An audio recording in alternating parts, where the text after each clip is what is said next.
La animación que destrozó el capítulo 2 de One Punch. Ha habido una escena en particular del segundo capítulo de One Punch que se viralizó e hizo en pocas palabras el ridículo. En esta escena en la que Garou se encuentra con Tareo, lo termina defendiendo de otros niños que estaban molestándolo.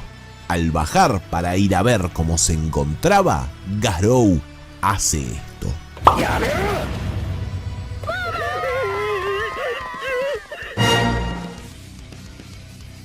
Seguro algunos lo habrán visto tanto en el capítulo como en formato meme en alguna red social, pero ¿qué me dirían si les digo que esta animación en realidad no está tan mal, sino que está incompleta?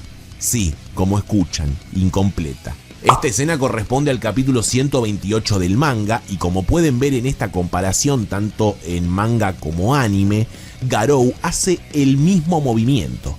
El problema no es la animación, sino el pequeño pero importante detalle de que Garou cuando baja, puesto que lo hace deslizándose, olvidaron dibujar y animar, es decir, no hicieron nada, el pequeño polvo que se levanta debido al deslizamiento de Garou.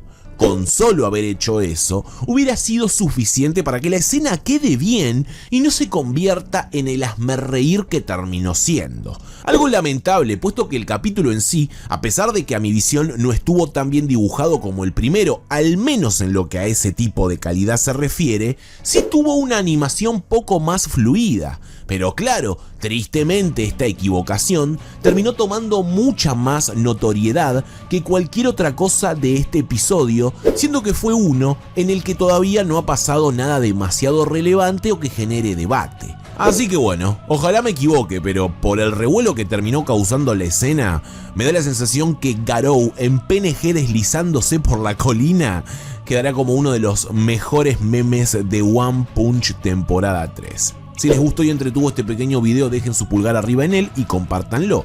Cuéntenme qué les está pareciendo la temporada 3 y díganme sus opiniones sobre la calidad que tiene, los dibujos y la animación. Los leo en los comentarios.